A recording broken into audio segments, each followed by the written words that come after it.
안녕하세요. 소프리 짬뽕 알뜰 세트입니다. 요즘 우리나라에서도 참 다양한 드라마들이 많이 나오고 있는데요. 저도 요즘 재벌집 막내 아들 재밌게 보고 있기도 합니다. 드라마의 제작비 역시도 100억은 기본이 될 정도로 굉장히 판이 커지기도 했는데요. 그런데 제작비 많이 썼다고 자랑했는데 막상 뚜껑을 열어보니 별로인 드라마들도 많습니다. 이번엔 돈도 많이 쓰고 야심차게 준비했지만 결국 시청률 나락간 드라마들을 모아봤습니다. 그럼 한번 볼까요? 첫 번째는 지리산입니다. 지리산은 TVN 15주년 특별기획 드라마로 시그널과 킹덤을 쓴 김은희 작가의 복귀작인데다가 태양의 후예와 도깨비, 미스터 선샤인과 스위트홈을 연출한 이응복 감독의 연출, 전지현, 주지훈, 성동일, 오정세 등 탑티어 배우들로 구성된 캐스팅에 300억 원이 넘는 제작비를 투입했다고 하여 방송 1년 전부터 기대했다는 분들이 많을 정도로 큰 기대작이었습니다. 실제로 시내21에서 2021년 가장 기대되는 영화와 드라마에 대한 설문조사를 했었는데 영화는 외계인이 압도적인 1위를 하고 드라마는 지리산이 압도적인 1위를 하기도 했었습니다. 방송 전부터 중국의 동영상 플랫폼인 아이치에 250억에 판매해 방영 전에 손익분기점을 넘겼다고도 하고 전지현을 8년 동안 모델로 기용하고 2020년에 1170억 손실을 낸 네파가 엄청난 지원을 해서 네파의 구원투수라는 평도 있었습니다. 지리산 국립공원 최고의 레인저인 서희강과 말 못할 비밀을 가진 신임 레인저 강현조가 산에서 일어나는 의문의 사고를 파헤치며 벌어지는 이야기를 그린 미스터리 드라마로 김은희 작가 특유의 미스테리한 구성이 지리산에서 잘 나올 것으로 기대를 많이 했었습니다. 게다가 BTS의 진이 OST까지 부른다고 하고 특히나 당시 오징어 게임이 대히트를 치고 있던 시점이다 보니 지리산을 오징어 게임 이상의 대작이 될 것이라고 예상하고 제작사인 A스토리의 주가는 엄청난 상승을 기록하게 됐습니다. 전 작품이 13%의 시청률로 끝난 갯마을 차차차여서 이미 그 시간대 TV에는 많은 시청자들을 확보하고 있었기에 첫 방부터 9%가 넘는 시청률을 보여주며 나름 괜찮은 출발을 합니다. 하지만 첫 방이 나오자마자 A스토리의 주가가 20% 폭락할 만큼 반응이 안 좋았는데요. 주요 배경인 지리산에 가서 촬영한 것이 아니라 스튜디오에서 촬영하고 CG로 산을 입힌 경우가 많다 보니 가장 중요한 지리산부터가 굉장히 부자연스러운 모습을 보여줍니다. 언뜻 보면 대충 합성한 것 같은 이 장면들이 실제 1화 방영분이었습니다. 지리산 갤러리의 어떤 분은 지리산의 사계절을 담았다며 가을과 겨울과 여름을 표현하기도 했었는데요. 스토리 역시도 시그널처럼 현재와 과거를 교차하는 방법으로 진행되는데 시그널에 비해 디테일이 굉장히 부실해 개연성이 많이 떨어졌고 여러가지 떡밥들은 많이 뿌리긴 했지만 회수는 거의 하지 않아 답답함을 주기도 했습니다.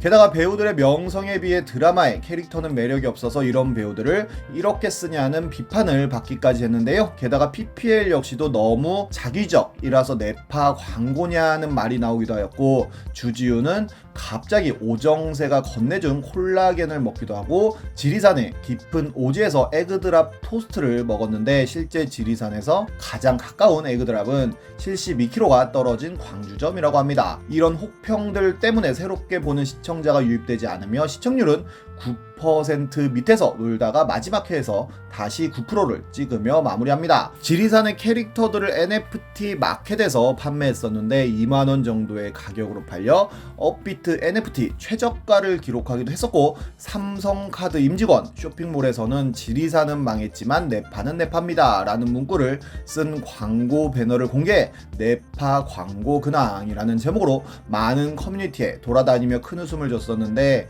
결국 삼성카드 쇼핑몰에서는 네파와 제작사 고객님들께 사과를 하기도 했습니다. 드라마 방영 후 전지현은 네파와 계약을 종료했다고 하네요. 내년엔 김은희 작가의 후속작으로 악귀라는 드라마가 나온다고 하는데 어떻게 나올지 궁금합니다. TVN에 지리산이 있었다면 JTBC엔 시지프스 더 미스가 있었습니다. 시지프스는 JTBC 10주년 특별기획으로 제작된 드라마로 조승우의 드라마 복귀작으로 큰 화제가 되었었는데요. SF물에 250억이라는 제작비를 들였다고 하며 예고편에서 뭔가 굉장한 비주얼을 보여주며 큰 기대를 모으기도 했습니다. 조승우가 뭔가 토니 스타크 생각나는 천재공학 과학자 CEO로 출연해 위기에 빠진 세상을 구하기 위해 고생한다는 SF물이었는데요. 물론 조승우와 박신혜, 성동일 같은 배우들은 이름값을 하며 열연을 보여주지만 결과적으로 열연만 남은 드라마라는 평가를 받습니다. CG가 정말 중요한 이런 SF물 치고는 시각적인 CG 기술이 많이 부족했습니다.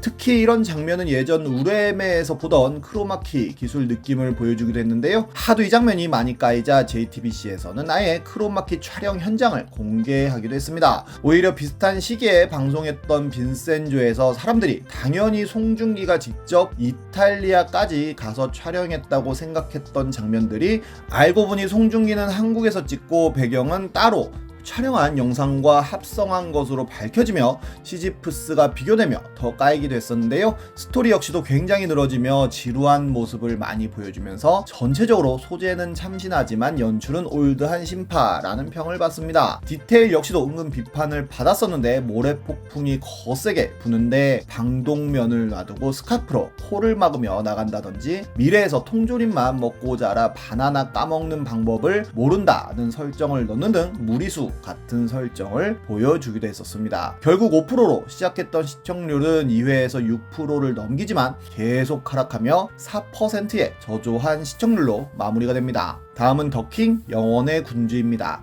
더킹은 미스터 선샤인으로 대박을 쳤던 김은숙 작가의 복귀작으로 이미 김은숙 작가는 파리의 연인부터 시크릿 가든 상속자들과 신사의 품격까지 SBS에서 대박을 터뜨리며 SBS 전속 작가 느낌을 주기도 했었는데 태양의 후예와 도깨비 미스터 선샤인을 다른 방송국에서 흥행시키고는 오랜만에 SBS에서 방영하는 김은숙 작가의 작품으로 SBS에서 거는 기대도 컸었습니다.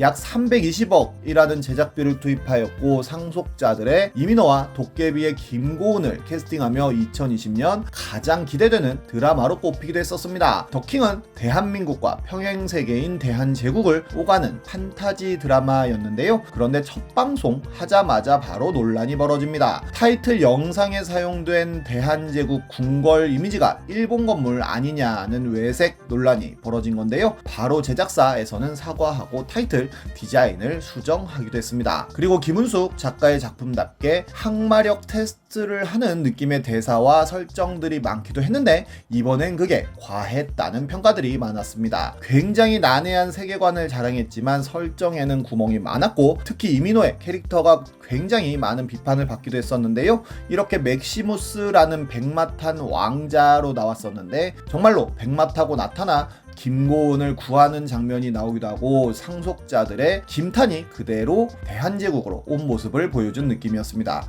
그리고 홈쇼핑이냐고 할 정도로 너무 과도한 PPL이 나오기도 했었는데요. 특히 조지아 크래프트 PPL은 더킹을 대표하는 장면이기도 했는데 조지아 크래프트 커피를 마시며 황실 커피랑 맛이 똑같다고 하더니 첫맛은 풍부하고 끝맛은 깔끔하다고 하고 황제의 식전빵으로 파리바게뜨 빵을 먹기도 하며 주구장창 종갓집 김치를 먹는 장면을 보여주기도 했는데 아예 잠복 근무하던 형사들이 컵라면을 먹다가 볶음 김치를 같이 먹더니 갑자기 김고은이 선전하는 가히 멀티밤을 얼굴에 바르기도 했습니다. 그 외에도 요기요로 치킨을 주문하니 요기요 옷을 입고 요기요 스티커를 붙인 요기요 오토바이 타고 온 요기요 라이더가 요기요 스티커가 붙은 박스에 들어있는 치킨을 배달하고 어딜 가나 요기요를 배달시켜 먹습니다. 남녀 두 주인공이 이야기를 하는 장면에서도 대놓고 요기요 박스를 앞에 놓고 이야기를 하기도 했는데요. 많은 시청자들이 과한 PPL을 조롱했고 결국 방심위로부터 경고를 받기도 했습니다. 여러가지 논란 끝에 10%로 시작했던 시청률은 5%까지 떨어졌다가 8%로 마무리가 되었는데요. 그래도 웨이브에서는 방영 내내 컨텐츠 1위를 했었고 넷플릭스에서도 해외 인기가 상당해 여러 나라에서 1위를 하는 기염을 토했다고 하네요. 더킹 영원의 군주와 비슷하게 10년 전엔 더킹 투아츠가 있기도 했는데요. 제목도 비슷한데 시청률이 점점 나락으로 내려간 것도 비슷했고